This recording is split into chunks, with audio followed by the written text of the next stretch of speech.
আসসালামু আলাইকুম রাহমাতুল্লাহ। আমাদের খুব মেহনত করে।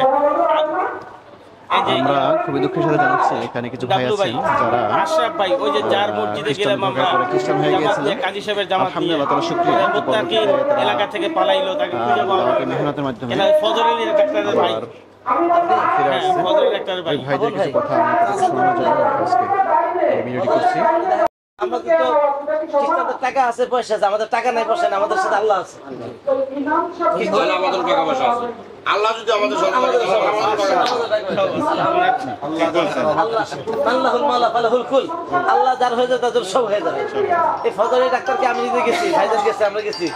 তোমার ছেলে কুরবান আলী, কুরবানি না, তোমার খ্রিস্টান ইস্কিয়াতে পড়ছে, আপনার এই আলিয়া মাদ্রাসার কামিল পাস করে খ্রিস্টান। আসলে বুঝে না, ওনার মেয়ে, আর ও মানে আলিম না, আলিম পড়ছে।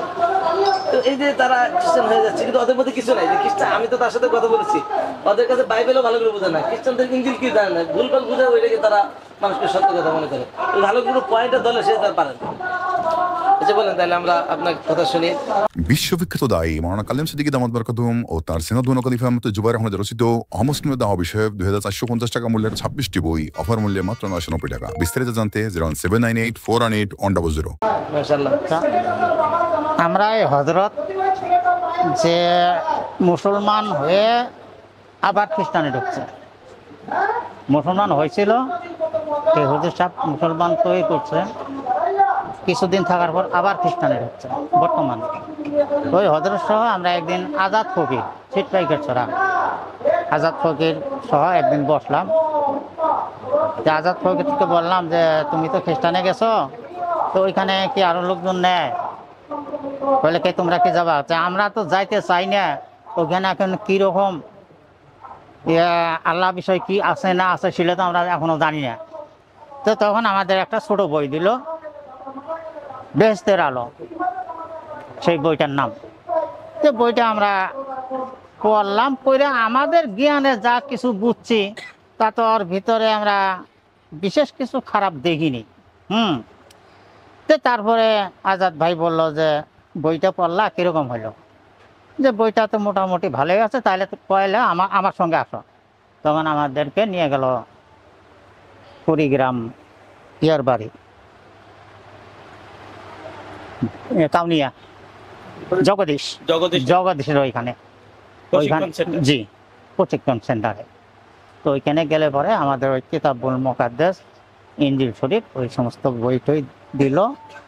তো আমরা ওই বইগুলো পড়ি, ওরাও আসে। আমাদের ছোট একটা করে ঘর দিল আর কি, 11 হাত বাংলা ঘর। আমাদের আর কি দেওয়ার নেওয়ার মধ্যে ওখান থেকে শুরু আর কি কিছু করে। তারপরে একটা স্কুল তুলে দিল। স্কুল আমি বোধহয় মাস 3 চালাইছি আর কি। বেতন দিত কত? মাত্র 2500 টাকা বেতন দিচ্ছে। তারপর আমি ওই ওনাদের সঙ্গে সেমিনারে ঢাকায় যাওয়া আসা করি। ওইখানে ওই কিতাব বিষয়ই আলাপ আলোচনা, কিতাবই বোঝায় আমাদের। ওইখানে আর কিছু না, ওই কিতাব নিয়ে আলোচনা। আমি 6 মাস প্রশিক্ষণ দিছিলাম ঢাকা সিডিসি কলেজে, সাইনবোর্ডে, জি সাইনবোর্ডে আমি 6 মাস প্রশিক্ষণ দিছিলাম। তার সার্টিফিকেটটা হুজুর সামনে আছে না, ওটা একটা সার্টিফিকেট দিছিল। যাই হোক, তারপরে যখন আমরা ওই পথে যখন চলতে থাকলাম, তখন নারায়ণগঞ্জ থেকে একটা টিম আসলো, মৌলানা থেকে মনির উদ্দিন শিল্পপতি হুজুর সাহেব, ওনাদের সঙ্গে আমাদের সঙ্গে যোগাযোগ করলো। আমি তো আগাবার পাত্তাই দিইনি, তবে হুজুর সাহেব ছাড়ে না, একদিন পর পর যায় কান্নাকাটি, একদিন পর পর যায় কান্নাকাটি। এরকম করতে করতে একদিন একটি ঘর ভর্তি মৌলানা গুরু। এখন আমি আর ওনাদের কান্না সহ্য করতে পারলাম না, শিকার হয়ে গেলাম যে আচ্ছা ঠিক আছে, আমি আজ থেকে ফিরলাম। তারপর আমাদের মুষ্টিময় আমরা 25টা পরিবার খ্রিস্টান ছিলাম। সবগুলোকে হুজুর সাহেব ফিরাইলেন। আমাদের কারো কারো বিয়ে আবার দ্বিতীয়বার পড়ানো হয়েছে নতুন করে। তো এখন খ্রিস্টানদের ওইখানে কিছুই নাই, একবারে ভুয়া। আমরা এখন বুঝতে আছি যে ওটা একবারে ভুয়া, কারণ ওদের যে বই পুস্তকগুলো, যে কিতাবগুলো, ওগুলো কোনোটার সাথে কোনোটার মিল নাই। এখন আমরা বুঝতেছি আর কি যে আমরা ভুল পথে গিয়েছিলাম। এখন ইনশাল্লাহ আপনাদের দোয়ায়, আল্লাহর রহমতে আমরা ফিরে আসছি। আপনাদের সঙ্গে যেন আল্লাহ আমাদের বাকি জীবনটা নিয়ে যায়। ইমানের সাথে আল্লাহ জি।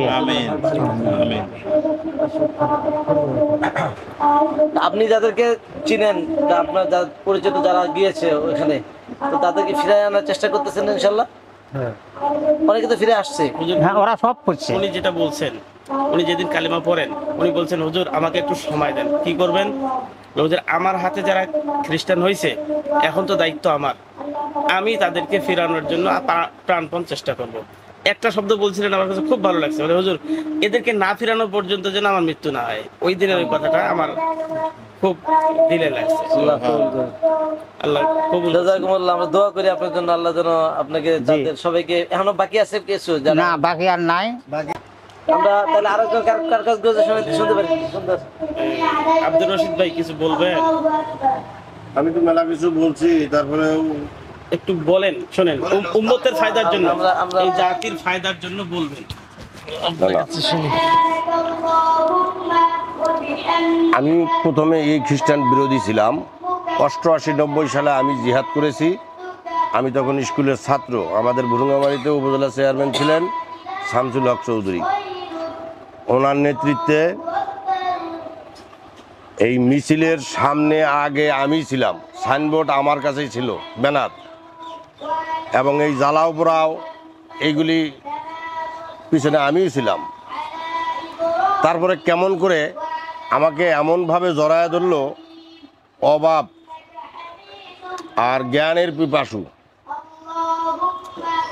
আমি ছোট থেকেই তরিকপন্থী, কাদরিয়া তরিকপন্থী লোক। আমি এই জ্ঞানের অনুসন্ধান আর ক্ষুধার জ্বালা, অভাবে আমি তখন এমন পেরেশানি যে হঠাৎ করেই আমি একদিন ভাবতেছিলাম যে আমি কোথায় গেলে এই অর্থনৈতিক সমস্যা আমার সমাধান হইতে পারে। তার পরবর্তীতেই এই কথাটা আমার মনে পড়লো তখন, যে ওদেরকে যে দাবড়াইলাম, পুরলাম, ওরা তো বলছিল যে ওইখানে টাকা পাওয়া যায়, তাহলে এবার আমি ওদের সাথে একটু কথা বলে দেখি। আমি তখন নইমুদ্দি আর্মি নামের এক লোক আছে, ওনার কাছে গেছিলেন। যাওয়ার পরে সে আমাকে বিস্তারিত বলছে।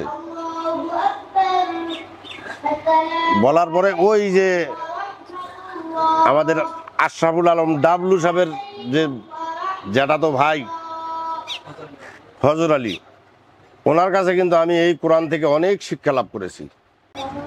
তার পরবর্তীতে একদিন আমি এই যে ইনজিল শরীফ পাই এবং পড়ি, সেখানে আমি দেখলাম ওইখানে এই অবগাহন, তরিকাবন্দি নেওয়ার বিষয়টা। তখন আমি তাদেরকে বললাম যে এই তরিকা বিষয়টা কি। তখন তারা আমাকে বলল, এবং বলার পরে কয় তোমাকে আর তওবা পড়াইতে হবে না বা এই অবগাহনও দিতে হবে না। তার পরবর্তীতে আমি সেখানে যাই এবং সেখানে যাওয়ার পরে আমার কিছু অর্থনৈতিক সামান্য কিছু ঘোষার পরে এই বাইবেলের বিষয়ে পড়ার জন্য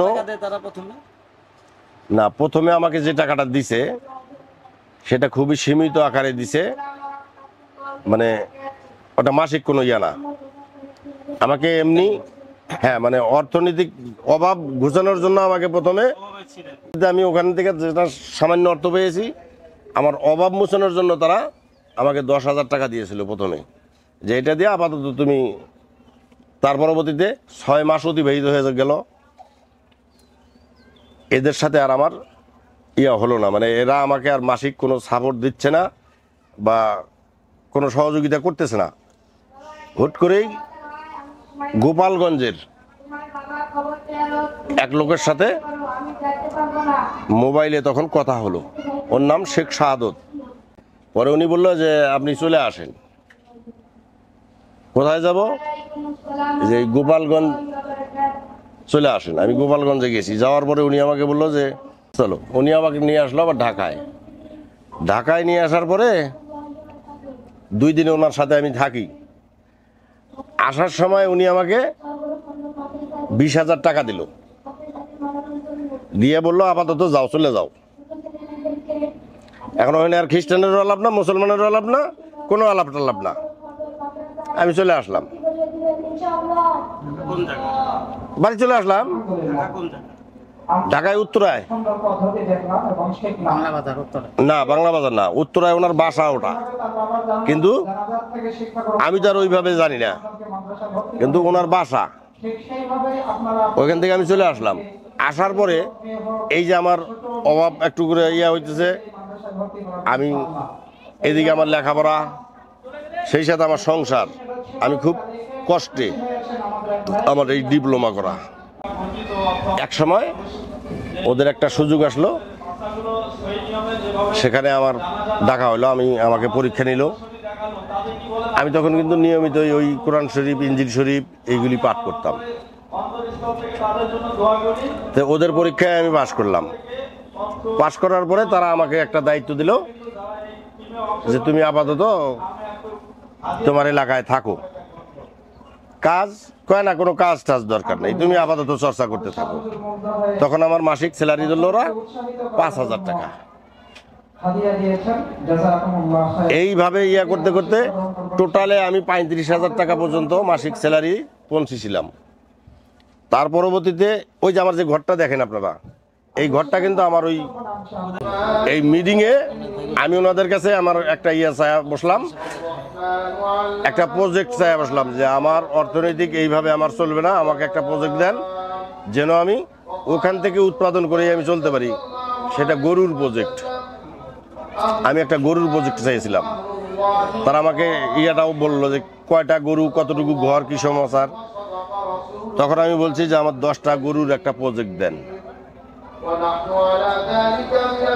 এখন উত্তরবঙ্গ আর দক্ষিণবঙ্গের লোকের মধ্যে একটু পাল্টাপাল্টি। তখন তারা আমাকে প্যাচ খাটাইলো, এফিডেভিট করতে হবে। হ্যাঁ, আমি তখন বললাম না, আমি এফিডেভিট করতে রাজি না। আপনারা আমাকে যদি এই শর্তে দেন আমি রাজি আছি, না হলে আমি নাই। এই যে আমি এফিডেভিট করলাম না, আমি হইলাম না, আমার প্রজেক্ট দিল না, সেই প্রজেক্ট দক্ষিণবঙ্গে দিয়ে দিল।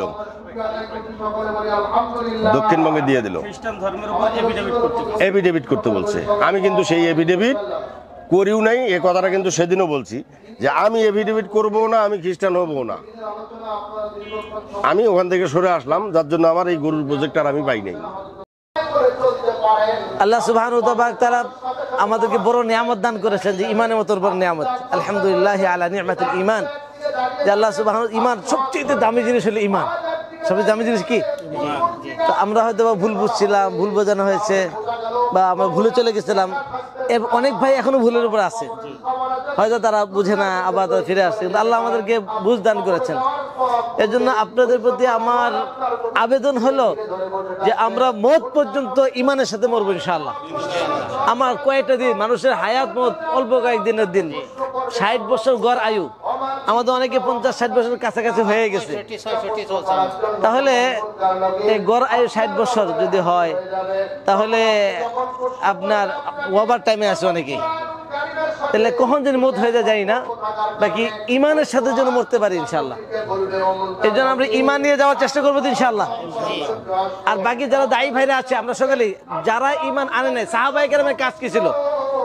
সাহাবায়ে কেরাম ইমান আনার সাথে সাথে যারা ইমান আনে নাই তাদেরকে ইমানদার বানাইছেন। এই জন্য আমরা আজকে পাক্কা প্রতিজ্ঞা নিই ইনশাল্লাহ, আমাদের এলাকায় যারা এখন বেঈমানের উপর আছে, আমরা হাতে ধরে, পায়ে ধরে, মহাব্বত, ভালোবাসা দিয়ে তাদেরকে ইমানের পথে আনার চেষ্টা করবো ইনশাল্লাহ। পারবো তো ইনশাল্লাহ? ভাই আমরা যারা দায়ী ভাইরা আছি, দাওয়াতকে আমাদের জীবনের মাকসাদ, আম্বিয়াওয়ালা কাজ। দাওয়াত হলো কি ওলা কাজ, অমুসলিম সকল নবীরাই কাজ করছেন, সকল নবীদের যে কাজ আমাদের সেই কাজ। আমরা মানুষকে হাতে ধরে পায়ে ধরে মহাব্বতের সাথে আমরা ভাইদেরকে আগুন থেকে বাঁচানোর চেষ্টা করবো, পারবো তো ইনশাল্লাহ। আল্লাহ পাক আমাদেরকে তৌফিক দান করুন। তো হুজুর সংক্ষিপ্ত নসিহত করে দেবেন ইনশাআল্লাহ। আপনি যেটা করছেন আমরা দোয়া করে দিই, এটা কামও দিব। আমার মনে হয় আমাদের ইমানটাকে নবী আসলাম বলেছেন, জাদ্দিদু ঈমানাকুম। আপনি করে দেন, আপনি না তা আমারও বড় কথা। আমি নবী বলছেন জাদ্দিদু ঈমানাকুম, তোমাদের ইমানকে নবায়ন করো। ইমানকে কি করো? আমরা যারা আছি সকলেরই ইমান কি হওয়া দরকার? নবায়ন হওয়া দরকার। এর জন্য আমরা সবাই আমরা একবার তওবা করে আমরা আবার আমার কালেমা পড়তে পারি কি, ইমান নবায়ন করতে পারি কিনা ইনশাআল্লাহ। সকলে দুরূদ শরীফ বলি, আল্লাহুম্মা সাল্লি আলা মুহাম্মাদ ওয়া আলা আলি মুহাম্মাদ কামা সাল্লাইতা আলা ইব্রাহিম। সবাই বলি আশহাদু আল্লা ইলাহা ইল্লাল্লাহু ওয়া আশহাদু আন্না মুহাম্মাদান আবদুহু ওয়া রাসূলুহু। হে আল্লাহ, আমরা সাক্ষ্য দিতেছি আপনি ছাড়া ইবাদতের উপযুক্ত আর কেহ নাই। আরো সাক্ষ্য দিতেছি হযরত মুহাম্মদ মুস্তাফা সাল্লাল্লাহু আলাইহি ওয়াসাল্লাম আল্লাহ তাআলার বান্দা ও রাসূল। লা ইলাহা ইল্লাল্লাহু মুহাম্মাদুর রাসূলুল্লাহ। আল্লাহ ছাড়া ইবাদতের উপযুক্ত আর কোনো মাবুদ নাই। হযরত মুহাম্মদ মুস্তাফা সাল্লাল্লাহু আলাইহি ওয়াসাল্লাম আল্লাহ তাআলার বান্দা ও রাসূল। আমরা আজকে থেকে প্রতিজ্ঞা করি যে আজকে থেকে আর গুনাহ করব না, আর ঈমান ছাড়বো না। এই ঈমানের উপর অটল থাকবো মওত পর্যন্ত ইনশাআল্লাহ। আল্লাহ আমাদের তৌফিক দান করুন। হুজুর দোয়া করে দেবেন ইনশাআল্লাহ, নসিহত করে দোয়া করে। নসিহত এটাই ভাই, বাহরুল্লাহ নদী সাহেব আর মাওলানা মুফতি জুবায়ের সাহেব আমার দুইজন আলেম কথাটা বললেন, আমরাও আমি সবসময় যেটা ওইখানেও বললাম যে আমরা প্রত্যেকেই, বাহরুল্লাহ সাহেব আর ইয়া সাহেবকে, বিশেষ করে আপনারা যেহেতু ওই লাইনে দেখছেন, আপনাদের বড় জিম্মাদারি, যেটা চাচার কথা বললো মাওলানা সাহেব, যে উনি বলছেন যে আমি যেন এই মানুষগুলোকে ফেরানোর আগ পর্যন্ত যেন আমার মৃত্যু না হয়, অনেক বড় হিম্মতের কথা। তো এই জন্য আপনারাও প্রত্যেকে, যে আমার জীবিত থাকাকালীন আমার জ্ঞাত সারে, মানে আমি জানছি একজন মানুষ ইসলাম ধর্ম ত্যাগ করে ফেলছে, তাকে ফেরাবার জন্য আপনারা সর্বোচ্চ চেষ্টা করবেন। তাইলে আপনাদের পেছনের এই জিন্দিগির ইনশাআল্লাহ এটা কাফফারা হবে অনেক বড়, এবং আল্লাহ তাআলা আপনাদের জন্য, আপনাদের পরবর্তী নসলদের জন্য ইমানের গ্যারান্টি দিয়ে দেবে। আগামী দিনে আরো বহুমুখী ষড়যন্ত্র আসবে। এখন তো এগুলো ছোট ছোট ষড়যন্ত্র, দাজ্জাল বের হবে, তো দাজ্জালের অনুসারী এবং দাজ্জাল তাদের মূল মেহনতটাই হবে কোটি কোটি মুসলমানের ঈমান নষ্ট করা। তো এই জন্য দয়া করে বাহরুল্লাহ সাহেব আপনাদের কাছে আমার অনুরোধ, আর যারা দায়ী ভাই কাজ করতেছেন, আপনাদের জন্য আমি দিল থেকে দোয়া করি। আপনারা আমার একটা কথা মনে রাখেন, কোনো কাজের উপরে কেউ যদি ধারাবাহিক মেহনত করে, আল্লাহ তাআলা তাকে ওই কাজের জন্য একটা স্পেশাল যোগ্যতা দেয় এক সময়, তখন তার অল্প কথা তো আল্লাহর বান্দার জিন্দেগি বদলায় যায়। এই জন্য যেই কোনো দিনই কাজ সহি তরিকার উপরে লেগে থাকতে হইব। সফলতা আসবে হয়তো 20 বছর পরে, সফলতা আসবে 30 বছর পরে, কিন্তু দেখবেন 30 বছর পরে আপনার পিছনে 30 বছরের সম্মিলিত মেহনতে যে দূর হয়েছিল 3 দিনে তার চাইতে বেশি হবে। ওরাআইতান নাসা ইয়াদখুলুনা ফি দীনিল্লাহি আফওয়াজা। আল্লাহ তাআলা বলছে চূড়ান্ত বিজয়, মক্কা বিজয় হবে, তো আপনি রাসূল দেখবেন দলে দলে মানুষ তখন কি করতেছে, আল্লাহর দ্বীনে ঢুকতেছে। তাহলে এই জন্য একজন দুইজন ফিরাইয়া দিল, প্রত্যাখ্যান করলো, আহারে আজকে 6 মাস হইলো, 1 বছর হইলো, আমি কাউরে ফিরাইতে পারলাম না। হতাশ হওয়ার কোনো সুযোগ নেই। হতে পারে 20 বছর পরে দেখবেন আপনার 20 বছরের পুরা চাইতে বেশি সমান হয়ে গেছে। তো এই জন্য আল্লাহর পথে দাওয়াত দেওয়া, কোরআনুল কারীমের মধ্যে আমি নিজে তাফসিরে পড়ছি, সূরা ইউসুফের মধ্যে আছে, ওমা তাসআলুহুম আলাইহি মিন আজরিন ইন হুয়া ইল্লা যিকরুল লিল আলামিন। এই আয়াতের তাফসিরের মধ্যে আছে নবীজি সাল্লাল্লাহু আলাইহি সাল্লামকে আল্লাহ তাআলা বলছেন, আপনি কালেমার দাওয়াত দিয়ে প্রতিদানের কোনো আশা করছেন না, অর্থাৎ মানুষ থেকে। তো যেহেতু মানুষ থেকে আমার কোনো পারিশ্রমিক নাই, পারিশ্রমিকটা আল্লাহ দিবেন, তাহলে এই কথা মনে রাখতে হবে, মূলত আমাদের বলার দ্বারা কেউ যদি ফিরে বা না ফিরে, উভয় অবস্থাতেই শতভাগ নেকি আল্লাহ তাআলা আমাদেরকে দিবেন, এটাই ইয়াকিন। সাওয়াউন আলাইহিমের অর্থ এটা। একটা তাফসীর এটাও যে আল্লাহ তাআলা নবীজি সাল্লাল্লাহু আলাইহি সাল্লামকে বলছেন যে এদেরকে ভয় দেখান আর না দেখান, ঈমান আনবে না, তাহলে বলে লাভ কি? বলে লাভ হইলো ঈমান আনুক বা না আনুক, এই সাওয়াউন মানে আপনার জন্য নেকি সমান। ঈমান আনলেও নেকি, ঈমান না আনলেও নেকি, এটার একটা তাফসীর এটা। তো এই জন্য আপনাদের কোনো হতাশা নাই, দাঈর জীবনে কোনো হতাশা নাই। কারণ আমার বলার দ্বারা 30 বছরও যদি কেউ না আসে, 10 বছরও কেউ পরিবর্তন না হয়, আমার জন্য বরাদ্দকৃত নেকি হতেই থাকবে, হতেই থাকবে। এই জন্য আল্লাহ তাআলা আমাদের সবাইকে হিম্মতের সাথে দ্বীনের কাজে লেগে থাকবার তৌফিক দান করেন, আমিন। আমি কথা কইছি, আমি একটু দোয়া করব। চলে যেতে হতো প্রোগ্রামে দেখি।